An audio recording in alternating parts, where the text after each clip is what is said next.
Everyone আটাইকে আকৌ এবাৰ অসমীয়া বিজ্ঞাপন চেনেলটোলৈ স্বাগতম জনাইছোঁ। আজি আপোনালোকৰ কাৰণে লৈ আহিছোঁ অতিকৈ ভাল খবৰ। অংগনবাদী পোষ্ট ইয়াত আপোনালোকৰ HSLC আৰু HS পাছ হ'লে আপোনালোকে এই পোষ্টৰ কাৰণে এপ্লাই কৰিব পাৰিব। আসাম অংগনবাদী ৰিকুৱাৰমেণ্ট 2026 ইয়াতে পোষ্ট আছে 31টা। ৱৰ্কাৰ এণ্ড হেল্পাৰ মানে সহায়িকা আৰু যিখিনি CDPO আছে আৰু ICDS আছে, এই দুটা বিভাগত পোষ্ট ওলাইছে। গতিকে অতি শীঘ্ৰে আপোনালোকে এপ্লাই কৰিব। কেনেকৈ এপ্লাই কৰিব লাগে, কিমানটা পোষ্ট আছে, অৰ্হতা যোগ্যতা, লাষ্ট ডেট, ষ্টাৰ্টিং ডেট, গোটেইখিনি ডিটেইলছত জনাম। গতিকে আপোনালোকে স্কিপ নকৰাকৈ প্ৰথমৰ পৰা শেষলৈ ভিডিঅ'খিনি চাই যাওক, আৰু যদি কিবা সুধিব লগা থাকে তেতিয়াহ'লে মোক সুধিব পাৰে। ঠিক আছে, চাওক। Organisation CDPO ICDS, name of the post anganwadi worker and helper. ইয়াতে নাম্বাৰ অফ দ্য পোষ্ট আছে 31টা, 31টা পোষ্ট আছে। গতিকে আপোনালোকে ইচ্ছুক কেণ্ডিডেটসকলে ইয়াতে এপ্লাই কৰিব পাৰে। ইয়াত অকল মহিলাৰ কাৰণেহে এই পোষ্টবিলাক ওলাইছে। ইয়াত কোনো ধৰণৰ পুৰুষৰ কাৰণে কোনো ধৰণৰ পোষ্ট নাই, এইটো মই আগতীয়াকৈ জনাই দিছোঁ। ঠিক আছে, চাওক। কোৱালিফিকেশ্যন লাগিব 10 and 12 পাছ। এইজ লিমিট হৈছে 18 বছৰৰ পৰা আপোনালোকে 44 বছৰলৈ হ'লে এপ্লাই কৰিব পাৰিব। এপ্লিকেশ্যন কৰিবলৈ কোনো ধৰণৰ ফিজ নালাগে। ইয়াত এইটো আপোনালোকৰ ষ্টাৰ্ট হৈছে 17 আগষ্টৰ পৰা আৰু লাষ্ট ডেট হৈছে 31 আগষ্ট। গতিকে অতি সোনকালে আপোনালোকে এপ্লাই কৰক। এপ্লাই কেনেকৈ কৰিব লাগে মই জনাম। ইয়াতে চাওক, অংগনবাদী ভেকেঞ্চি ডিটেইলছ। অংগনবাদী ৱৰ্কাৰত আছে 15টা পোষ্ট। হায়াৰ ছেকেণ্ডাৰী বা 12 পাছ হ'ব লাগিব।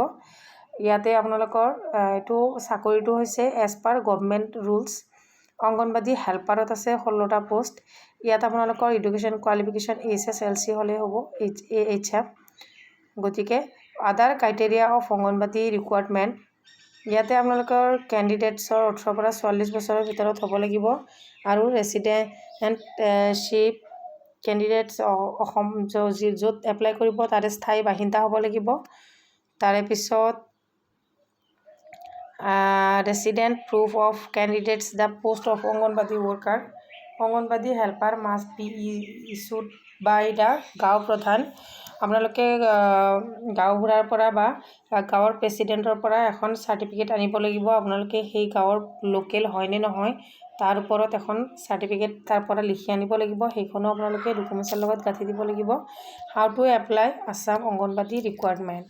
Application must submit their applicant must submit their application in the prescribed application form which of the office of the child development project officer. ইয়াত আপোনালোকৰ এইটো হোজাইৰ পৰা আহিছে, হোজাইৰ পৰা এইটো এডভাৰটাইজ ওলাইছে। গতিকে আপোনালোকে এইটো ৱাক এণ্ড ইণ্টাৰভিউ হ'ব 31 আগষ্ট টিল। গতিকে আপোনালোকৰ এইটো পোষ্টত কাৰণে ধৰণৰ পৰীক্ষা দিব নালাগে, একেবাৰে ইজি হয়। আপোনালোকে কি দিব লাগিব এপ্লাই কৰোঁতে, এডুকেশ্যন কোৱালিফিকেশ্যন চাৰ্টিফিকেট দিব লাগিব, ৰেচিডেঞ্চি চাৰ্টিফিকেট মানে স্থায়ী বাসিন্দাই হিচাপত মই যে ক'লোঁ, আপোনালোকে প্ৰেচিডেণ্ট বা গাঁওবুঢ়াৰ পৰা চাৰ্টিফিকেট এখন দিব লাগিব, address proof, identity card, voter ID বা আধাৰ কাৰ্ড দিব লাগিব, এজ প্ৰুফ আপোনালোকৰ বাৰ্থ চাৰ্টিফিকেট দিব লাগিব, মেডিকেল চাৰ্টিফিকেট বাই গভৰ্ণমেণ্ট মেডিকেল প্ৰেছক্ৰিপশ্যনৰ দিব লাগিব, কাষ্ট চাৰ্টিফিকেট আপুনি কোন ধৰ্মৰ হয় সেইটো দিব লাগিব, ৰেচিডেণ্ট পাছপোৰ্ট চাইজৰ ফটো ৰিচেণ্ট আপুনি মানে অলপতে উঠা পাছপোৰ্ট চাইজৰ 2 কপি ফটোও লাগিব, ডিছেবিলিটি চাৰ্টিফিকেট আপুনি যদি শাৰীৰিকভাৱে কোনো বাধা ক্ষতিগ্ৰস্ত হয় তেতিয়াহ'লেও আপুনি সেই চাৰ্টিফিকেটখনো গাঁঠি দিব লাগিব। গতিকে লাষ্ট ডেট হৈছে আপোনালোকৰ 31 আগষ্ট। মনত ৰাখিব, অতি সোনকালে এপ্লাই কৰক। কিবা জানিব লগা থাকিলে কমেণ্ট ছেকশ্যনত কমেণ্ট কৰিব। থেংক ইউ ফৰ ৱাচিং।